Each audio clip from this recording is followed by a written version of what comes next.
Kæru gestir, verið hjartanlega velkomin á þessa ráðstefnu sem ber yfirskriftina Aukum verðmætasköpun í kvikmyndagerð á Íslandi til framtíðar. Þeir verða að hætta að hvísla þarna á fremsta bekk. Ég heiti María Ellingsen og mun halda utan þessa dagskrá hér í dag, en það menningar- og viðskiptaráðuneytið í samstarfi við Íslandsstofu og Kvikmyndamiðstöð Íslands sem standa fyrir henni til að fjalla efnahagslegt mikilvægi og framtíð kvikmyndagerðar á Íslandi. Ráðstefnunni einnig streymt á vef stjórnarráðsins. Árið 2023 var ráðgjafafyrirtækið Olsberg SPI fengið af menningar- og viðskiptaráðuneyti Íslands til að leggja mat á efnahagsleg áhrif endurgreiðslukerfis fyrir kvikmyndagerð á Íslandi. Markmið rannsóknarinnar var að mæla og lýsa efnahagslegum áhrifum af kvikmyndaframleiðslu sem var styrkt í gegnum þetta kerfi. Rannsóknin beinist að árunum 2019 til 2022 og niðurstöður skýrslunar verða kynntar hér á ráðstefnunni. En auk þess fáum við að heyra í bæði íslensku og erlendu bransafólki. Fyrstur þeirra engin annar en Sigurjón Sighvatsson, sem ennþá að skrifa ræðina þarna á fremsta bekk, formaður kvikmyndaráðs sem búinn að vera mikill prímus mótor í geiranum frá upphafi, með tengsl allan heim sem hann hefur verið ónískur að láta aðra verða aðnjótandi. Ég gleymi því aldrei þegar við hittumst í partí í Hollywood og Sean Penn truflaði samtal okkar með látum til að fá ákveðna hluti á hreint hjá Jonna. Hann var með wingman, mjög ófrýnilegan, sem hann sneri sér reglulega að og sagði skrifa þetta niður. Á meðan að Sigurjón á sinn yfirvegaða og sjarmerandi máta reynda að róa þennan uppgýraða leikara. Hvernig hefur bransinn breyst frá 0 upp í 100? Sigurjón, gjör svo vel.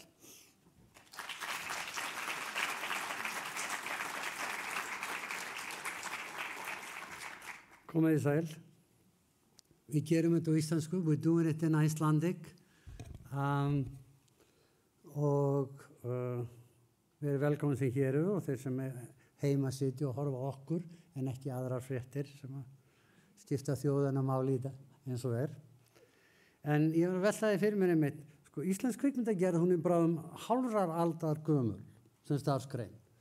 Og auðvitað það langur tími en það opinberlega allavega sagt að íslenska kvikmyndavorið hafi hafist árið 1978 með stofnun Kvikmyndasjóðs og svo fyrstu úthlutun þar 1979.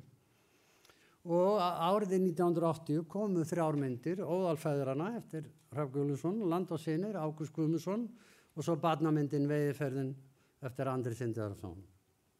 Og þjóðin var tilbúin. Góðar viðtökur hjá almenningi og gagnrýnendum. Og myndina gerðar af fólki sem hafði metnað og hafði sótt sér menntun. Fyrir mig hófst þetta aðeins fyrr.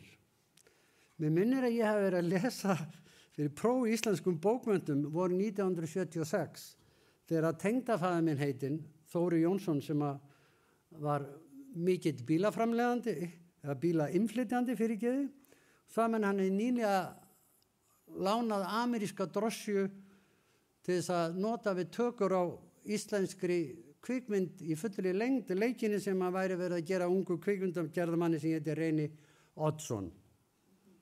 Og þetta væri flott mynd, nútíma tækni og reyndir leikarar.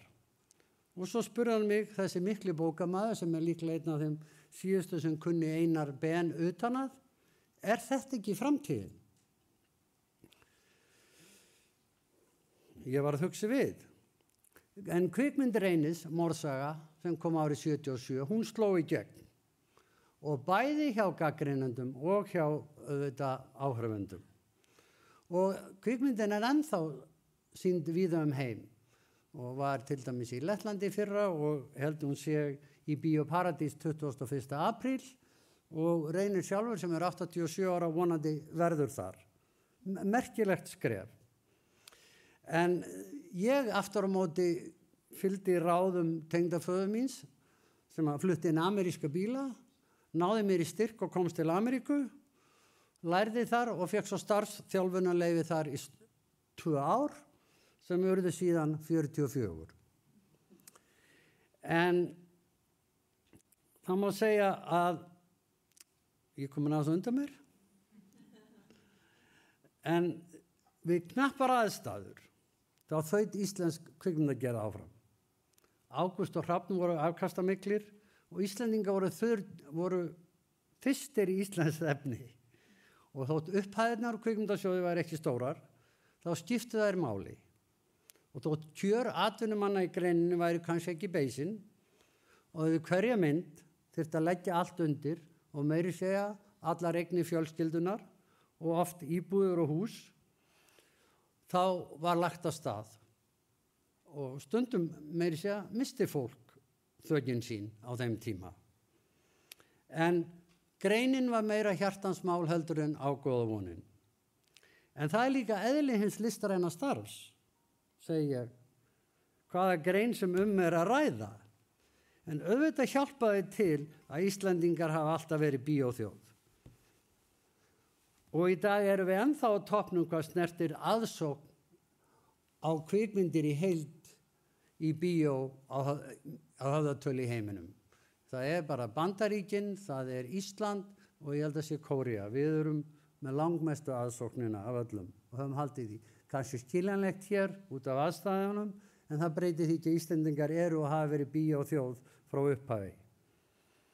En svipað leyti og kvikmyndasjóður fór í gang, þá var Sagafilm stofnuð af þeim ágætamanni Jón Þóri Hannesinni, sem var einnig einn af stofnendum fyrsta hljóðupptökuvers á Íslandi, hljóðrita sem verður 50 ára á næsta ári. Og Sagafilm var snemma vettvangur fyrir erlenda aðila sem vildu koma hér og fá þjónustu til að taka hvort sem það voru auglýsingamyndir eða eitthvað annað. Og þótt engi væri menntunaraðstaða hér, þá fór að skapast ákveðin starfsþekking og eftir Ágúst og eftir Hrafn fóru fleiri og fleiri auðvitað að sækja sér nám. Það get ekki talið þá alla upp, en Kristín Jóhannesdóttir kemur nú fljótt upp í hugan og Þorsteinn Jónsson. Og svo má ekki gleyma því að sjónvarpið var stofnað 67 frekar en 8 og það var auðvitað gífurleg þjálfunarstöð fyrir framtíðar kynslóð í kvikmyndagerð. Og síðan var auðvitað stöð 2 kom síðan og þar varð til mikil reynsla og þekking. Þannig að við vorum byrjuð að kannski svona rækta þennan jarðveg og fleiri fóru erlendis. Og þannig að það var komin fagmannlegur grunnur fyrir Ísland sem kvikmyndaland og það var kannski svo með því þegar filmin Æsland og svo kvikmyndamiðstöð 2001 voru formlega sett af stað að það var komin fastur farvegur og fjármagn til þess að styðja og styrkja innlenda framleiðslu en leið laða útlendinga hingað til landsins. Og þótt myndirnar væru í rauninni ekki margar, þá eru þær samt margar miðað við höfðatölu og auðvitað má segja allt á Íslandi miðað við höfðatölu, en þær voru mikið framlag og í þeim var mikill metnaður. Og kannski var það sem ekki síst hjálpaði til við þessar myndir í byrjun var það að áhugi almennings og að kannski væru myndirnar stundum gerðar af vanefnum og stæðust ekki kannski samkeppni tæknilegra gæða eða annarra gæða við erlendar myndir að Íslendingar komu þeir vildu upplifa sjálfa sig á hvíta tjaldinu og sína eigin reynslu. Og auðvitað þekkjum við að sérstöðu Ísland og það ekkert skrítið að útlendingar hafi viljað koma hingað. Það ekki bara landi sjálft og landslagið, en það ekki síst, Ísland þægilegt land. Hér eru boðleiðir einfaldar, lítið hierarki, hér öryggi og menntunar staða há. 70% held ég að konum í dag klára háskólan á. Hér öllu hægt að redda með 1 eða 2 símtölum. En Ísland ekki ódýrt land og þegar aðra þjóðir fóru að bjóða upp á ríflegar endurgreiðslur til þeirra sem vildu koma og kvikmynda þar versnaði samkeppnisaðstoð akkúrat til muna. Mér dettur helst í hug Írland þar sem nú líka oft, við tókum til dæmis eina mynd þar sem Valhalla Rising sem við ætlum að gera í Íslandi, við tókum hana bara á Írlandi. sem sagt víkingamynd. Af því að það var ódýrara og við gátum að láta Írland líta út eins og Ísland. Og þeir sem fóru snemma af stað í þessa vegferð að bjóða endurgreiðslu og tryggja aðstæður góðar fyrir kvikmyndagerðarfólk, þeir auðvitað nutu langbest af. Og ég veit það til dæmis, hef það fyrir víst, beint frá höfundum Game of Thrones, að þegar þeir voru að vinna í þessum þáttum að þeir vildu alltaf koma til Íslands fyrst. En það var bara ekki peningur til að koma til Íslands, það var að senda á til Írlands. Það var ekki fyrir að koma eða 5. eða 7. þáttaröðinni að þeir fengu að koma hingað, því að þá voru þeir orðin það vinsælir og þá fengu þeir að taka á sínum draumastöðum. Og þannig að það má segja með Game of Thrones hafi orðin svo ákveðin þáttaskil. En það er auðvitað líka margt annað sem kemur til og til dæmis svipaleyti þá var kvikmyndaskólinn búinn að starfa í nokkur ár og hafði starfað auðvitað miklum vanefnum en hann fekk tryggingu fyrir áframhaldandi tilveru sinni nokkur ára skeið og svo kom auðvitað kvikmyndadeildin í Listaháskólanum með framhaldsnámið og menntun auðvitað alltaf máttur, þekking og reynsla það er mikilvægastu undirstöðu sem við þurfum að byggja á. Og mér dettur í hug að það sem ég hef tengst myndlist sjálfur, bæði af áhuga og unnum með myndlistafólki, að þegar maður skoða þá grósku sem íslenskri myndlist í dag, þá held ég að hljóti að tengjast því sem hefur verið að gerast í Listaháskólanum. Það var til dæmis aldrei verið fleiri íslenski listamenn sem eru representeraðar af galleríum erlendis heldur en í dag. Það getur bara ekki verið tilviljun. Þeir eru farnir að nálgast tugi og selja myndir sínar vel og að háum verðum og jafnvel á uppáðum. Það var uppáð í gær þar sem ég sá einn. En svo var stúdíóið í Gufunesi opnað 2018 og þá var loksins komið faglega aðstaða. Og fyrir þá sem vildu gera eitthvað annað en að koma bara hér í 4-5 daga og notfæra sér náttúruna til að gefa kvikmyndina í annarkvort ævintýralegan, framtíðarlegan eða sérstakan blæ. En það má heldur ekki gleyma því að tæknin hefur verið okkur Íslendingum hliðholl. Tæknin gerur okkur mögulegt að framleiða myndir á mun hagkvæmari hátt en áður. Og ég myndi segja það í dag, í fyrsta sinni sögunni, hefur Hollywood ekki gífurlega tækni yfirburði yfir bara flest önnur lönd. Og meiri segja peningalega eru þeir farnir að dragast aftur úr. Hollywood-mastjanan, hún meiri segja berjast í bökkum. Fólk orðið þreytt á formúlu bíómyndum og sjónvarpsefni, þar sem umgjörðin orðin sterkari en innihaldið. Og til dæmis í kvikmyndaiðnaðinum í Hollywood á síðustu 18 mánuðum búið að segja upp 35.000 manns. Og kvikmyndaverin gömlu, sem öllu hafa stjórnað í yfir 100 ár, þau ekki stærstu framleiðendur lengur. Það eru tæknifyrirtæki, það Apple, það Amazon og Netflix framleiði 49% af sínu efni fyrir utan Bandaríkin. Síðustu Óskarsverðlaun einmitt mjög gott dæmi þetta. Fleiri evrópska myndir en nokkuð tíman áður unnu til fjölda verðlauna og þau voru ekki með stjórnstjörnur í aðalhlutverkum og flestar kostu þær innan við 10% af því sem að venjuleg Hollywood stórmynd kostar. Það jafnvel minna, 5%. Eftir hvort erum við Barbie sem kostaði 200 milljónir eða Mission Impossible sem kostaði 400. Og myndin sem vann flesta Óskarana var Gerðabreta. Þannig að hlutur Amerikana í Hollywood á sinni eigin síðustu uppkjöruhátíð hefur líklega aldrei verið rýrari. Og það má segja í rauninni höfum ekki svo mikið til Hollywood að sækja í dag, þó auðvitað þegar kemur á ákveðnum tegundum stórmynda, þá munum við aldrei keppa við hérna frábæru sérþekkingu sem áfram heldur í Hollywood, það sem svo samanþjappaður kjarni fólk sem vinnur í þessari grein. En auðvitað, COVID hjálpaði okkur Íslendingum líka.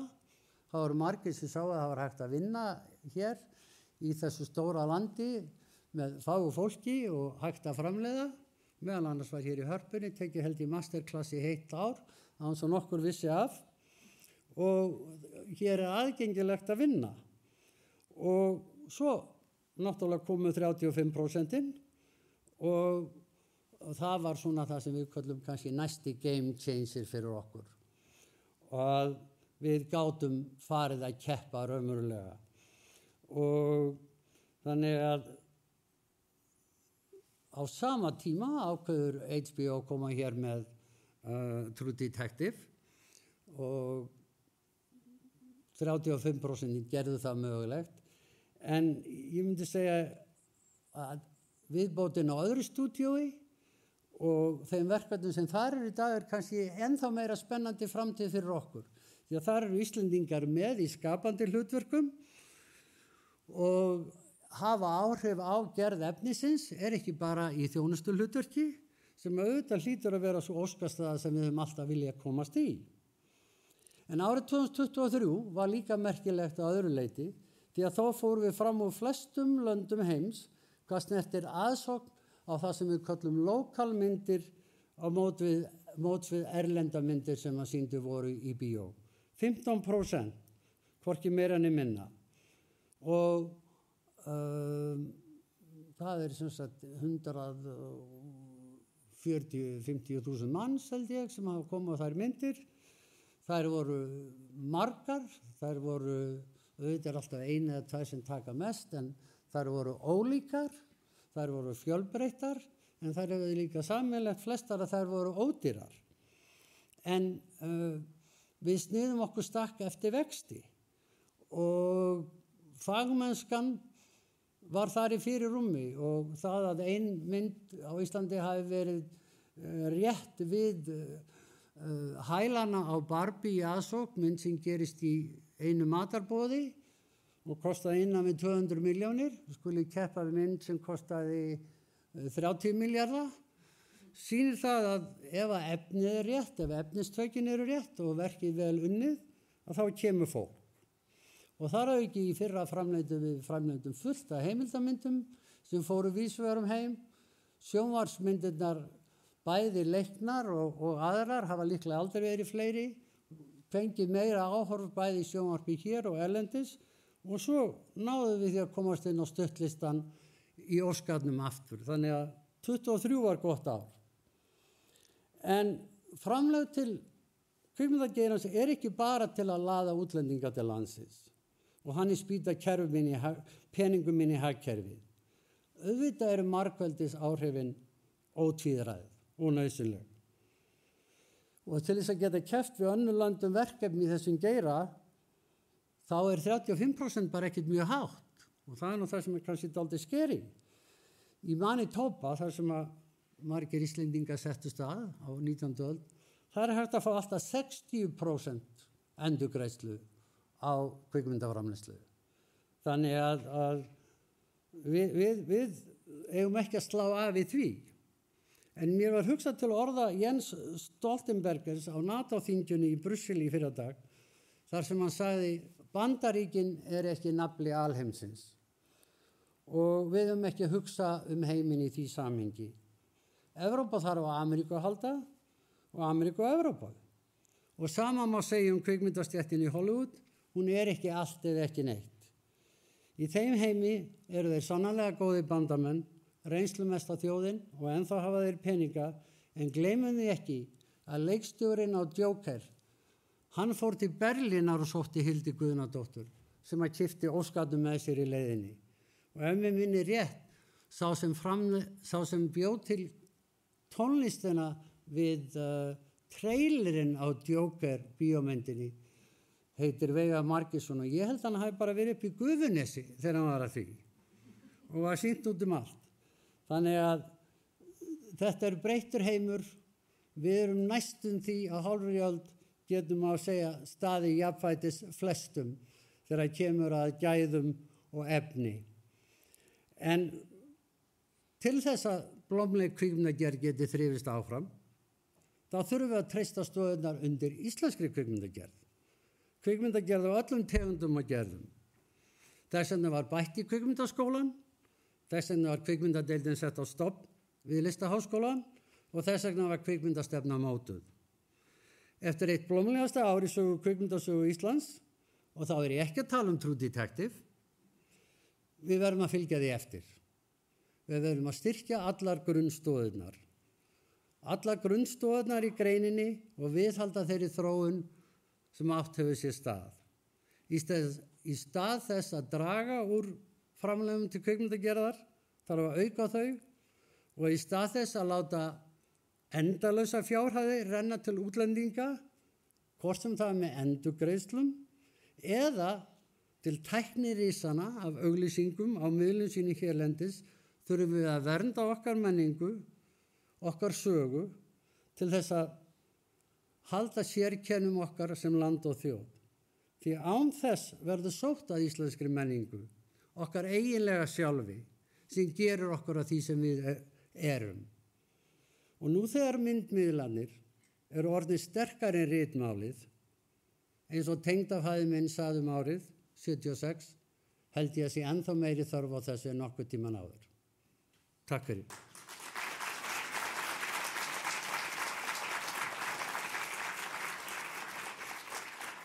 Takk, Jóni. Þá er komið að því að kynna niðurstöðu skýrslu Olsberg SPI. Hver er hinn raunverulegi ávinningur? Og það er hún Marta Moretto sem ætlar að gera það fyrir okkur. Gjör svo vel, Marta.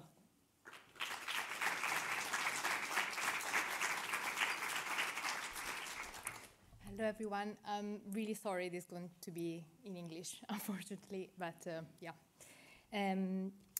So today we are here to present the results of this study that we started to work last year. It is a study on the economic impact of the Icelandic film and television production incentive. First, a word about us. I'm a consultant at Olsberg SPI, and we are international creative industries consultancy. We do research, we do strategy. We work especially in the film sector, in the screen sector, and these are some of the clients that we have worked recently. So, as I was saying, we worked with the ministry in the past months, and the focus of our study was very much around the economic impact of the incentive, and we wanted to look what kind of work creates, what kind of monetary value it creates on the economy. But we also took this opportunity to do a bit of a study also on other parts of the Icelandic producing market. So we looked at, for example, infrastructure, skills development, impact on tourism, and so on. So I'm not going to look into detail across all of these research questions today because really our focus was on the economic aspect of it. But if you'll have the opportunity to have a look at our report, everything will also be included there. So what I'm going to do today is going to present to you some of the key findings, and then going into detail of some of these. So the first key finding that I wanted to present is the fact that our study does find that the production activity supported by the incentive does generate significant economic impact for Iceland. So we looked at the years between 2019 and 2022, and we have found that the productions supported by the incentive spent between 9.7 billion krona and 28.9 billion krona each year.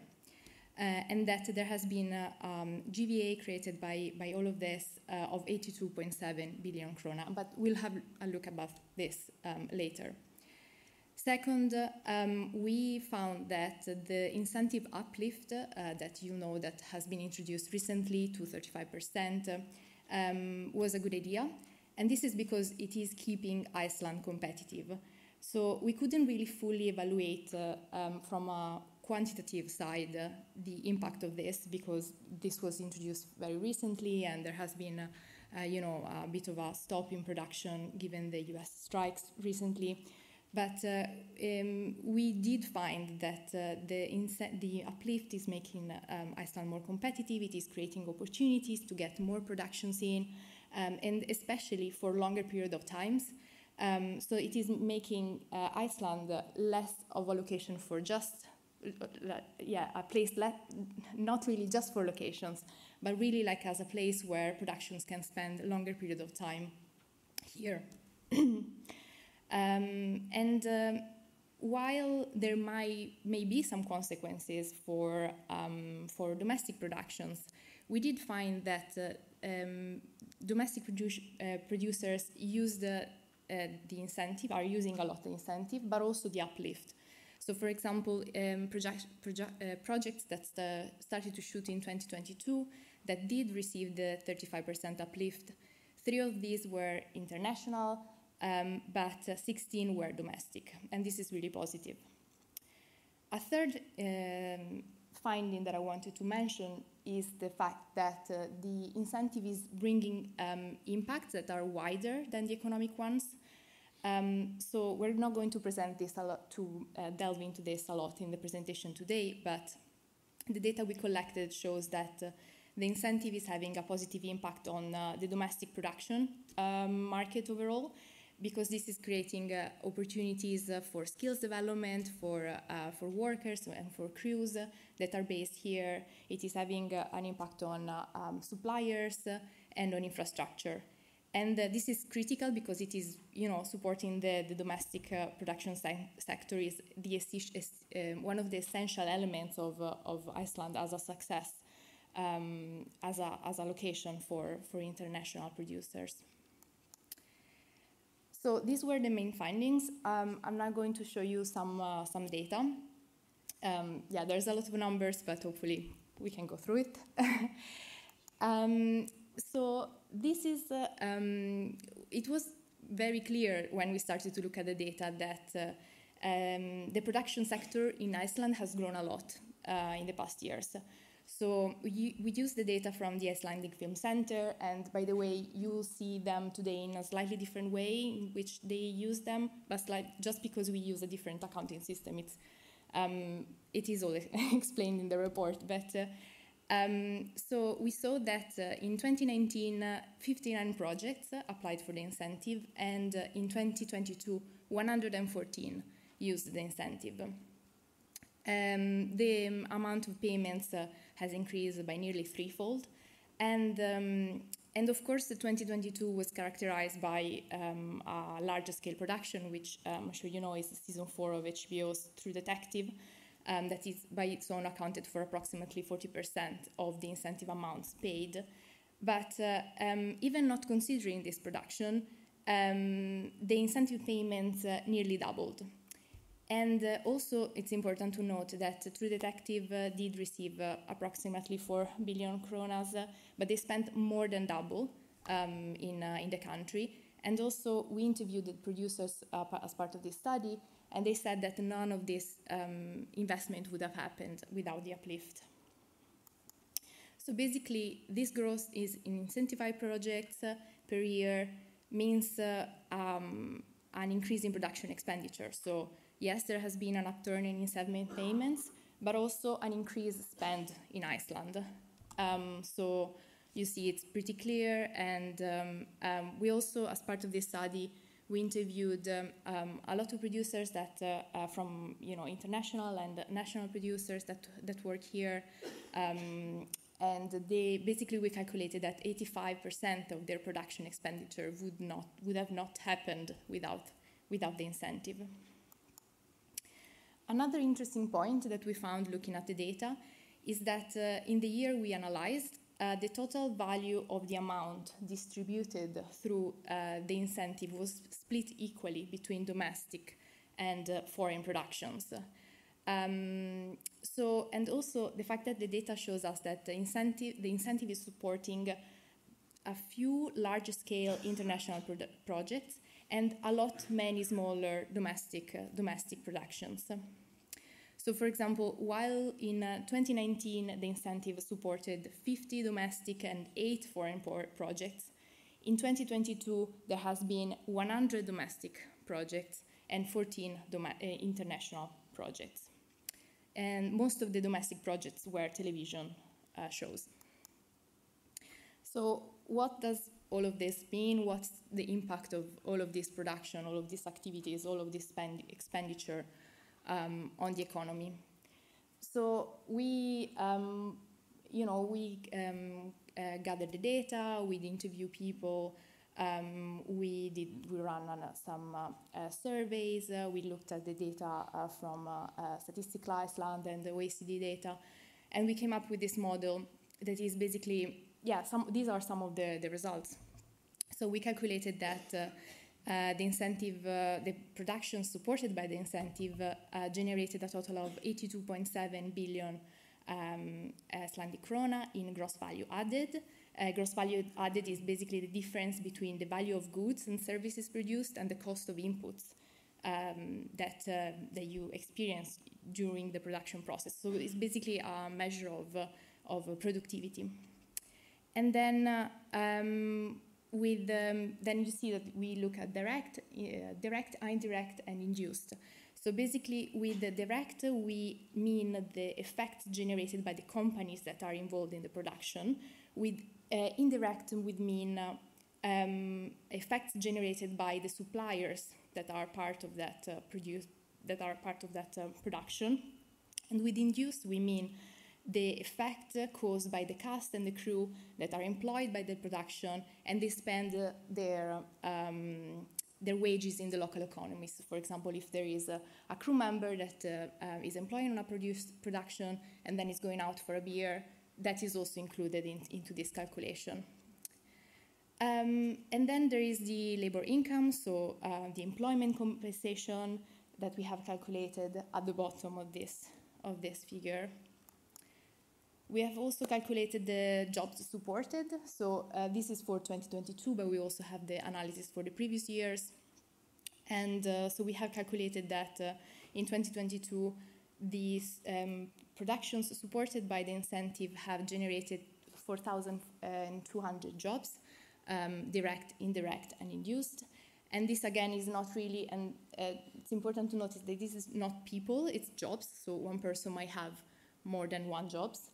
And we also calculated the return on investment. So this is basically saying that for every krona invested into the program, 6.8 kronas are generated into the wider economy through direct, indirect, and induced effects. And this is also a very interesting point, and this really explains what we mean with the ripple effect of the economic side of producing. So we work with a producer that worked in Iceland, and they share with us the budget of a drama series, pretty large. It's a high budget drama series, and we analyze the budget into detail, and we basically noticed that of the below the line expenditure, 30% of that expenditure stayed within the screen sector, but actually 70% were spent outside of it. So, for example, for this project, 16% of the budget went to travel and transport, nearly 10% to location fees and real estate. Something else went to hospitality and catering, construction, music and performing arts. So it's really like a sector that is really going through many different sectors of the economy. Okay, so this was it. If you have questions, I'll be around later. That's it. Thank you.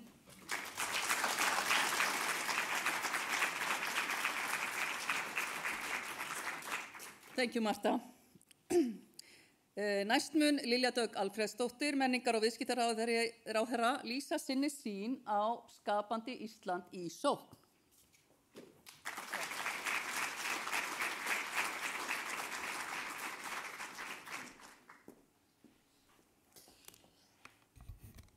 Heil og sæl öll og verið hjartalega velkomin á þessa ráðstefnu þar sem við erum að mestu að kynna þau efnahagslegu áhrif sem þetta stuðningskerfi býr til og mér langaði líka gaman að sjá okkur svona mörg hérna vegna þess að maður hafði svona ágjör af því að þetta svolítið stór dagur í svona pólitísku lífi forsætisráðherrans og ég veit ekki hvort hann gerir þetta viljandi, en ég ætla nú bara ekkert að fara við það. En gaman að sjá ykkur og ég vildi kannski líka byrja á því að segja að við tókum ákveðna áhættu með því að hækka endurgreiðslur á sínum tíma. En eins og formaður Kvikmyndaráðs fór yfir, þá erum við í sameiningu, það að segja kvikmyndaiðnaðurinn og stjórnvöld og kvikmyndaiðnaðurinn mjög stór á Íslandi, tókum ákvörðun að mynda hérna kvikmyndastefnu sem hefur gert grunninn að því sem við erum að búa til. Og ég tel að þessi nálgun með iðnaðinum, með fólkinu, sé búið að skapa þetta sem við erum að tala í dag. Og það kemur fram í þessari greiningu að þetta eru gríðarleg margföldunar áhrif sem bransinn hefur á allt hagkerfið okkar og það ekki bara þessi efnahagslegu áhrif sem skipta máli, heldur þá það bara þessi þekking sem að vaksa. Og ég get sagt ykkur það að það var aldrei efi í mínum huga að við myndum hækka endurgreiðslunar vegna þess að ég hafði svo miklu og hef svo miklu trú á bransanum. Hann hefur vaxið og dafnað og sýnt það að hann getur náð í gríðarleg verkefni erlendis frá og ekki bara það, heldur eru íslenskar kvikmyndir, þær eru á heimsmæli kvarða og allt í kringum það.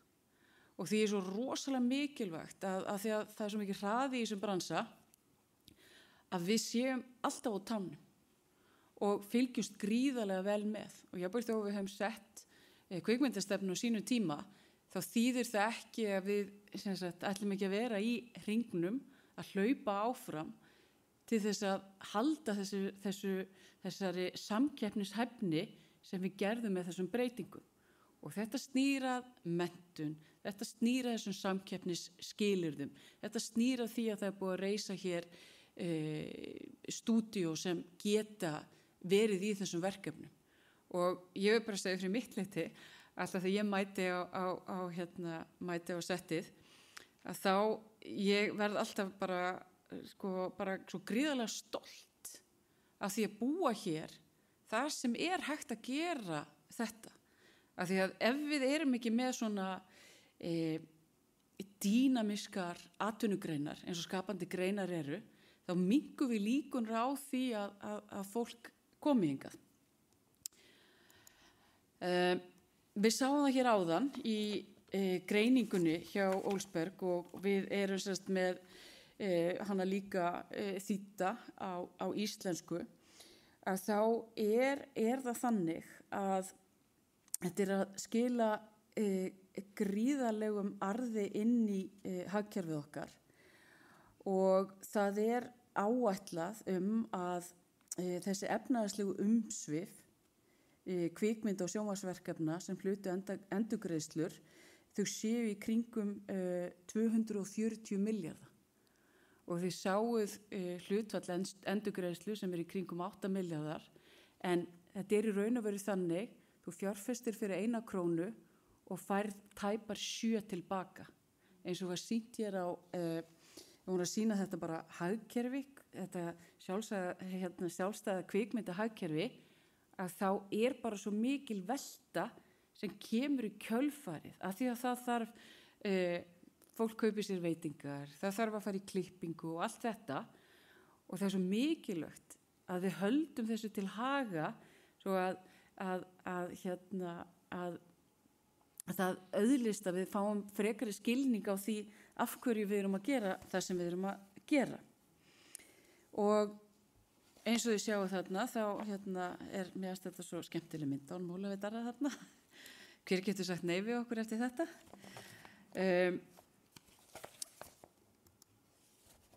Svo það líka þannig að við erum að tala hérna eins og þið sjáu, þarna Hamar Þórs eða Þórs. Við Íslendingar höfum bara sögur að segja og við erum búin að vera að skrifa sögur frá landnámi og það svo arfleið sem hefur fyllt okkur í gegnum allt og ég get sagt ykkur að ég þreytist aldrei á því að fara yfir hvort þessi 10., 11. og 12. öldin að bara hvernig var hægt að semja svona, nú ætlum ég að fá að sletta á ensku, bara cool sögur eins og Íslendingasögunar eru. Ég meina hver einasta setning í Njálu, hún bara mögnuð og alls konar skilaboð, ég bara á hvort þessi Grettisögu eða í hverju, en það þetta þessi arfur sem býr, sem var skapaður hér, hann þetta fylgja okkur áfram í mismunandi skapandi greinum. Og það var hérna, ég veit ekki hvort það við tekið eftir því, en það var svona, við erum sérst að vinna að því að endurskoða launum hérna, þessar starfslaun listamanna og sumir voru eitthvað mjög hneykslegar á þessu og fannst þetta allt til vestamál og svo videre. En staðreyndin svo að við höfum verið í gegnum aldinar og við erum með eitt sterkasta kerfi í kringum skapandi greinar í veröldinni. Og í stað þess að einhvern veginn alltaf hörfa, þá eigum við að sækja fram. Og ég held að það sé svo að við séum eitt af ríki sem hérna, fjárfestir einna mest í skapandi greinum. En ef við erum ekki að hugsa þetta á hverju einasta fjárlega ári, þá missum við þessa forystu. Og það getur gerst mjög hratt vegna þess að fólki sem í bransanum, það eftirsótt, það ekki sjálfgefið að allt sem að gerast hérna sé að gerast hérna. Og ef við tökum þessi sjálfsögum hlut og erum í einhvern veginn, sem sagt, berum ekki ákveðið svona þakklæti til þess sem að gerast, þá getur þetta farið mjög fljótt. Eins og framkom í orðum formanns kvikmyndaráðs, ég meina, ég sjáðu hvað að gerast í Hollywood, ég meina mikla breytingar af því að þeir einhvern veginn ná ekki, jafnvel þó séu með öll þessi gæði sem eru þarna og þessa ríku kvikmyndahefð. Ef þú ert ekki bara stöðugt á tánum, þá getur þetta breyst hratt. Og svo langar mér líka að nefna eitt það sem, að því við erum augljóslega fámenn þjóð, að þá það hið svokallaða mjúka vald eða á ensku soft power sem auðvitað alfa og omega skapandi greina. Það svo gott að geta komið gildismatið okkar og fyrir hvað við stöndum í gegnum þessar skapandi greinar. Eins og ég segi, ég á með þann draum að Ísland verði miðstöð skapandi greina hérna í Norður-Atlantshafinu og sumir átti sér draumum að við erum svona alþjóðleg kvikmynd, alþjóðleg fjármála miðstöð, ég man ekki hvort þið munið eftir þessu einhver ykkar hérna.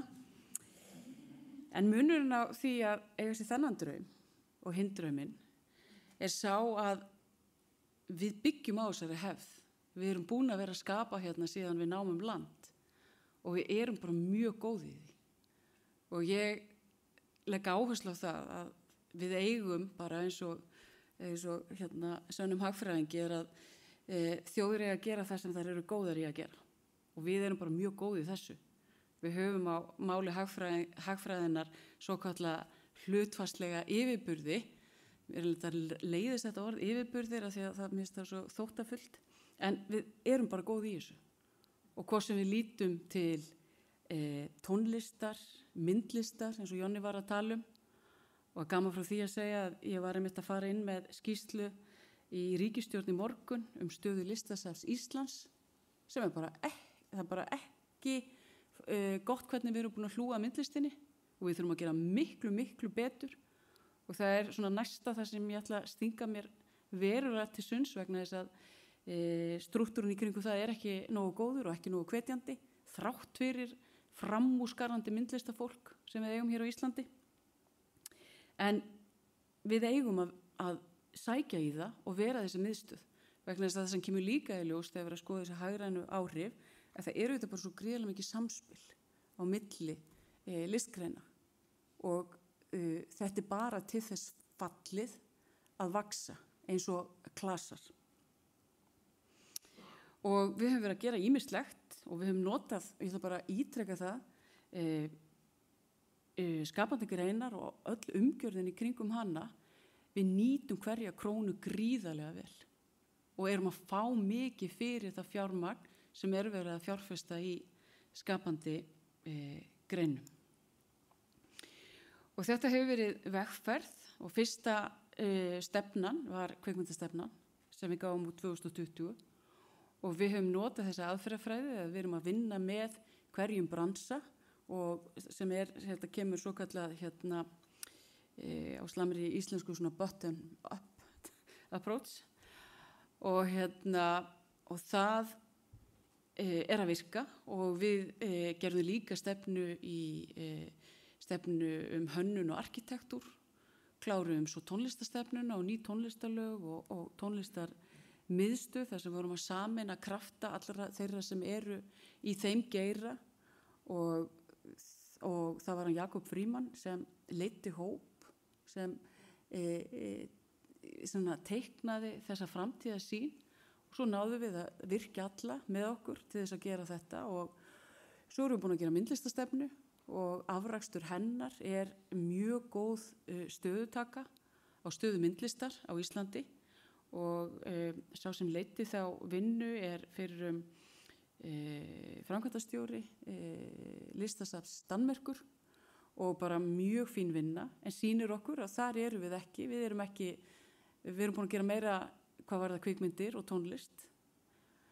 Við erum núna með í þinginu bókmenntastefnu og þar ætlum við til að mynda að vinna að því að styðja verulega við miðstöð íslenskra bókmennta og reyna að fá til að mynda öll skáldahúsin inn í miðstöðina með einhverjum hætti og auki samspil á milli ritverka og þýðinga og kynningu á erlendum vettvangi af því að allt snýst þetta góða sögur og ég tók í gegnum ríkisstjórn í dag fjölmiðlastefnuna og næsta haust þá munum við fínpúsa sviðslistastefnu. En allt þetta myndar þessa heild og það sem ég fannst sérkennilegt þegar maður kom í stjórnarráðið að það voru eitthvað svona stefnur eða aðgerðir sem veittu manni þetta aðhald sem ég þekkti úr Seðlabankanum að þú bara vinnur samkvæmt ákveðnu formi sem þá, ég veit þeir mjög spennt fyrir peningamálum eða fjármálastöðuleika skýrslu en ég get alveg sagt ykkur það því að ég ekki að vanmeta það því að það búið að búa til þetta. En svona alveg í lokin, þá vildi ég bara þakka Kvikmyndasjóði og Íslandsstofu og öllum þeim sem hafa komið að því að skipuleggja og sérstaklega líka starfsfólki ráðuneytisins að skipuleggja þessa ráðstefnu og afraksturinn auðvitað þessi umfangsmikla efnahagsgreining sem veitir okkur auðvitað svona byr í seglin að það sem við erum að gera sannarlega góð fjárfesting og ég vil nefna það hér í lokin að kannski tvennt sem tengist þá í Kvikmyndasjóði að ég tók í gegnum ríkisstjórn í morgun drög að frumvarpi svipaða skattlagningu á streymisveitur eins og Danir og Norðmenn eru búin að gera og þeir setja 5% á streymisveitunar og því svo beint inn í Kvikmyndasjóð og við áætlum að þetta séu 270 milljónir og erum búin að kanna bæði auðvitað hjá þessu stóru streymisveitum þær eru bara sáttar við þetta og hafa skilning vegna þess að við lifum auðvitað á tímum þar sem svokölluð menningarleg hnattvæðing auðvitað út allt í gegnum tæknina og ef við hlúum ekki að innlendri sköpun og tungumálinu og bókmenntunum og pössum upp á þetta í þessum umbreytingatíma þar sem gervigreindin að þá getum við bara tapa þessu forskoti sem ég tel að við höfum. Og svo erum við með frumvarp núna starfslaun listamanna og það ný sjóður fyrir kvikmynda handritshöfunda. Ég persónulega mjög mikla áhuga á því að ég er með svona ýmsa bækur sem ég er búin að kynna fyrir hinum á þessum í bransanum og það verður engin hlusta á mig, það alltaf leið og kannski seinna. Og svo svona alveg í lokin þá erum við líka með nýjan sjóð sem heitir Vegsemd sem fyrir listamenn sem eru eldri en 67 ára vegna þess að eins og þið mörg þekki sem eru hér inni, að þá hefur þetta verið svo kallað gigg eða hark hagkerfið og margir ekki búin að þurft að stóla á svona eitt og annað, en mér finnst löngu tímabært að við séum með sjóð sem hugsar okkar eldra fólk sem hefur verið gríðarlega skapandi allt sitt æviskeið. En kæra þakkir, frábært að sjá hvað eru mörgina.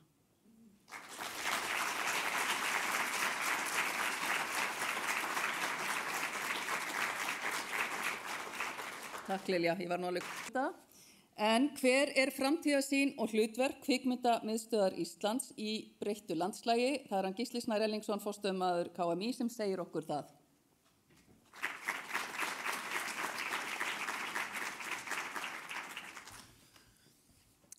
Komið sæl. Ég ætla nú eiginlega bara svona meira að nota tækifæri á þessari ráðstefnu til að sýna aðeins hvað er að gerast innan veggja KMÍ. En þetta ár sem að ég búin að vera við störf búið að vera ansi annasamt og það eru öll merki þess að geirinn í miklum vexti. Eins og við sjáum að það er gríðarlegur vöxtur á umsóknum bara fyrir þetta sama tíma fyrir ári síðan. Og þau mál sem að miðstöðin hefur afgreitt á þessu ári sem ég hef verið eru 800 talsins. Þetta er gríðarlega annarsamt þarna innan veggja KMÍ. Og það náttúrulega á þessu ári er ég náttúrulega líka búin að vera að skrá niður hugmyndir, hitta kvikmyndaráð, tala við Sigurjón, tala við kvikmyndagerðarmenn, safna saman svona hugmyndum hvaða er sem við getum gert betur, því að auðvitað er ekki geirinn sá sami og hann var þegar miðstöðin var stofnuð. Þannig að þetta er svolítið svona, þetta er búið að vera líka svolítið ferð með það markmið að reyna að eins og þið segja á enskunni, og við erum nokkuð að sletta hérna nokkuð oft í dag, svona institution fit for purpose. Það er að segja, eru við í stakk búin til þess að þjónusta greinina sem að er í gríðarlegum vexti. Og þannig að við höfum, þetta er svona vinnuskjal, þetta er nú bara svona punktar sem það þessu er í umræðu, sem það þessu fer í umræðu og svo framvegis, þannig að ekki taka þetta mjög alvarlega, þetta er bara svona nótur. En eins og við sjáum þarna, þá er þetta búið að vera mikið ferðar með þess að auðvitað svo auðvelt að koma inn og segja bara breyta öllu, en það er oft mjög hættulegt. Þannig að það oft er eitthvað í ferlinu síðar með sem að getur þá strandað á eitthvað hátt. Þannig að það er mjög mikilvægt að við séum líka að skoða hvernig við erum best í stakk búin til þess að þjónusta, til þess að við erum þarna fyrir geiran. Þannig að það er mikið af hugmyndum þarna sem að ég fengi líka frá kvikmyndaráði og kvikmyndagerðarmönnum, konum og fólki, sem að síðan fer svo auðvitað í umræðu innanhús og svo framvegis og svo er hugmyndin auðvitað að fara með tillögur og hugmyndir aftur þá til kvikmyndaráðs sem að síðan tala við sín fagfélög og fá síðan álit og svona smá feedback til þess að við getum, eins og ég segi, unnið að því að vera fagleg stofnun og gagnsæ og kannski búa til einhvers konar fyrirsjáanleika í þessu langa ferli sem kvikmyndaframleiðsla er. Svona eitt af því sem að við höfum verið að býta nú við, þarna já, eitt af því sem að er svona nýtilkomið er að við erum búin að fækka aðeins ráðgjöfunum, þetta er orðið mjög samheldinn, góður hópur af sérfræðingum, fólki sem að hefur mikla þekkingu á því sem að það er að starfa við. Og það sem við verum að gera og gerðum núna fyrst bara í mars og ætlum að gera hverju einasta ári er að búa til svona vinnustofu, svona 2-3 daga tíma þar sem við erum aðeins að stíga á bremsuna og skoða hvað við höfum verið að gera, hvað við höfum verið að styrkja, skoða kannski einhverjar áherslur, hvernig hefur gengið og nú hljómar þetta svolítið eins og klísja til dæmis með barnamyndirnar. Ég get alveg sagt okkur það er engin og það er ekki gott mál, þannig að við getum líka þá alveg tjáð okkur með það, come on, þegar það eru þarna fullt af góðum hugmyndum, það er fullt af góðu kvikmyndagerðarfólki sem getur staðið sig mjög betur í þessum efnum, en auðvitað er það ekki okkar alveg, við erum ekki með neina ritstjórnarstefnu, en ég held að sé mjög gott að við getum hins vegar alveg tjáð okkur að væri fínt að sjá og þá er það styrkjakerfi sem að styður og ítur undir slíka umsóknir.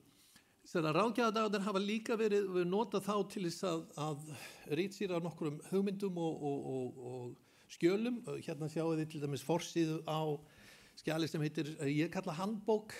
Þetta svona ekki bara starfslýsing, heldur þetta mikið til tilurð þessa hlutverks, hvers ætlast til af ráðgjöfum og öll svo ábyrgð sem því fylgir að vera ráðgjafi. Og ég held að það sé svo mikilvægt, þetta svona gjöf okkar í dag til kollega í framtíðinni. Það að segja að það svo mikilvægt að jafnvel þó að einhver fari frá störfum að stofnunin heldur alltaf áfram. Stofnunin alltaf stærri en allir einstaklingar. Þannig að hún má ekki hiksta til þess að halda áfram að styðja geiran og sérstaklega í ljósi þess hvað hann að vaksa mikið og ég veit að sumum líður ekkert vel að heyra minnst á orðið iðnað en að sjálfsögðu þetta iðnaður sem að skapa mikil verðmæti. Og það sem við skoðum núna mikið daginn líka einhvers konar hvernig getum við leiðbeint aðeins betur umsækjendum, hvernig getum við verið gagnsærri og kannski komum með einhvers konar svona kríteríu, þar að segja hvað erum við að meta í þessum umsóknum. Og þá hér eru forsíður á þremur, það sem við kallum matskorun. Þarna listrænn mat fyrir heimildarmyndir, listrænn mat fyrir leikefni og svo framleiðslumat. Vegna þess að auðvitað matskorunur fyrir þessu mismunandi flokka allt önnur. Og við erum núna að vinna í til dæmis fyrir kvikmyndir eða teiknimyndir sem eru líka með allt önnur skjöl sem að þarf að skilin sem að við getum svo rýnt í og metið. Og þetta nú aftur, hugmyndin svo að birta þetta á vefsíðunni en þetta ofta að fara í þetta ferli sem að ég ræði við kvikmyndaráð og svo fagfélögin, hvort að þetta sé eins og ég segi eitthvað sem að myndi aðstoða og hjálpa en bara svona til þess að það svolítið mikilvægt að þetta ekki alveg uppskrift af því hvernig á að koma umsókn í gegn á jákvæðan hátt. Að auðvitað þetta til þess að leiðbeina ráðgjöfum líka og enn og aftur gjöf okkar til framtíðar ráðgjafa. Þetta það sem við erum að horfa á, þetta það sem við erum að meta og styður ráðgjafi í starfi og líka kannski styður þá þessa endalegu ákvörðun með synjun eða stuðningi. En auðvitað þetta líka gott tól og tæki fyrir umsækjendur. Þetta að vera að rýna í þetta, þannig að ég þarf að kannski skoða aftur umsóknina hvort ég sé með sterka umsókn á þessum kafla eða þessum kafla. Og bara svona að lokum bara sýna ykkur þessa kríteríu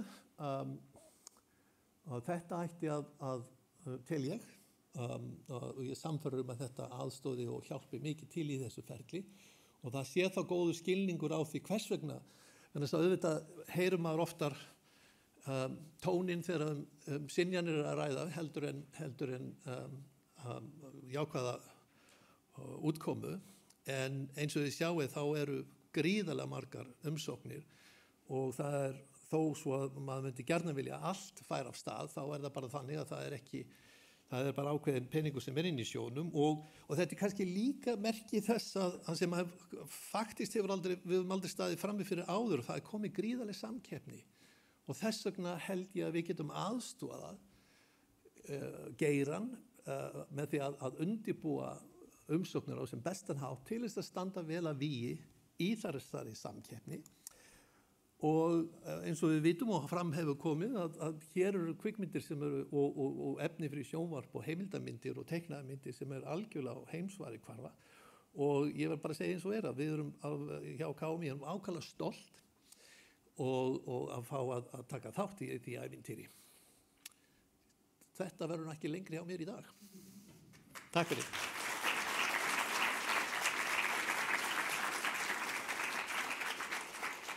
Ég fekk svona óljósta tilfinninguna að jobbið hefði stækkað helming eftir og þú samdur hvað þú fengið borga fyrir að standa í því.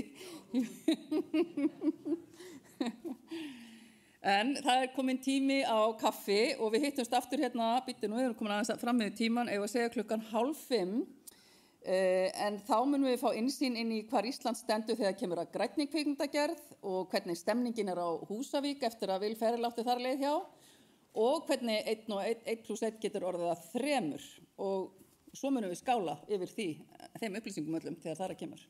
Kaffi í korter.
þú segja það?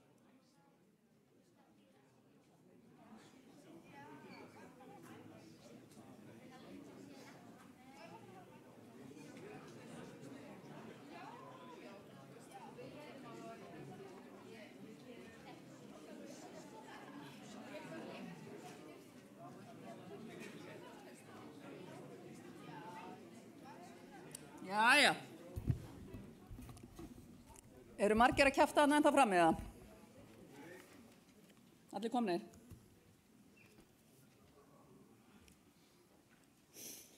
Þá segi ég bara velkomin tilbaka, það verður annað partí á eftir. Við byrjum seinni hálfleik á innslagi frá Önnu Maríu Karlsdóttur, verkefnastjóra KMÍ sjálfbærni í kvikmyndagerð. Gjörðu þið svo vel. Það sem gerir Ísland helst ákjósanlegan tökustað náttúrulega okkar mikla aðgengi að grænni orku. Einnig hefur í gegnum tíðina okkar framleiðsla flokkast sem ódýr framleiðsla. Fólk mjög aðhaldssamt og útsjónasamt og hefur lítil tækifæri til að vera með sóun, sem náttúrulega bara svona grunnurinn að sjálfbærni. Landið fagurt og frítt og hefur alltaf dregið að bæði innlend og erlenda framleiðslu. Og það sem hefur skipt miklu máli hvað það eru stuttar vegalengdir á milli mjög fjölbreyttra tökustaða. Þú getur náð á deginum hreinlega borg og svart reiðimörk. Flutningar á mannskapabúnaði óhjákvæmilegur. Við höfum bara einfaldlega ekki gögn héðan hversu þungt vega í okkar framleiðslu.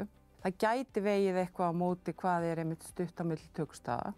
Við höfum til dæmis nýlega fengið gögn frá Finnlandi þar sem þeir tóku 3 ára tímabil í sinni framleiðslu. Það voru mjög skýrar niðurstöður að 2/3 losun falla til við flutninga á fólki og búnaði. Þetta auðvitað áskorun í stefnumótun við styrkjafyrirkomulag og endurgreiðslukerfi að því að við þurfum að finna aðferðir að gera framleiðendum kleift að skipuleggja mannaráðningar, kaupa þjónustu og vali á tökustöðum út frá forsendum umhverfisþátta, rétt eins og listrænna og fjárhagslegra. Þetta verkefni, en þetta getur alveg verið spennandi verkefni og gæti þess vegna orðið til þess að jafnvel meiri vinnsla fari fram hér á landi ef það stutt með markvissum hætti. Fjármunum hreinlega forgangsraðað út frá umhverfisþáttum ásamt auðvitað listrænum þáttum. Samkeppnishæfni íslenskrar kvikmyndagerðar veltur því á því að greinin tilengi sér umhverfisvæna starfshætti. Bara einfaldlega til þess að standa samkeppni frá framleiðendum frá öðrum löndum sem að keppa sama fjármagn, sem að gera aðgengilegar upplýsingar þjónustu sem að fólk getur keypt, sem vottuð eða umhverfisvæn. Einnig að stuðla að því að það verði uppbygging í til dæmis tækjakost og öðru sem að umhverfisvæn og framleiðendur kalla eftir skýrum kröfum frá opinberum aðilum vegna þess að það mikið flækjustig í þessum málum núna. Það fjöldi reiknivéla sem fólk getur notað til að mæla losun. Það mismunandi hlutir mældir. Það ákveðin samkeppni í þessari nýju starfsgrein hvað eru bestu tækin og hvað eru bestu tólin til að gera þetta. Niðurstaðan sú að því meira lokal sem við höfum til dæmis losunarþætti og formúlur á bak við það að því raunhæfari verða mælingarnar. Við getum ekki látið okkur dreyma eina allsherjar Evrópureiknivél eða eitthvað slíkt. Við þurfum staðbundna þætti inn í losunina til að fá raunhæf gögn út úr þessu. Myndir sem framleiddar á umhverfisvænan hátt að það notað mjög mikið í markaðssetningu á kvikmyndum. Þetta skiptir áhorfendamáli, talentin, leikarana og annað miklu máli af hvers konar verkefnum þeir tengjast. Það ekkert ólíklegt að þetta muni hafa áhrif á hvaða bíómiða fólk kaupir. Það skiptir mjög miklu máli að við getum kynnt Ísland sem umhverfisvænt land sem framleiðir umhverfisvænar kvikmyndir. Það skiptir einfaldlega máli í dreifingu og sölu. Þetta bara orðinn stór hluti af markaðssetningu kvikmynda.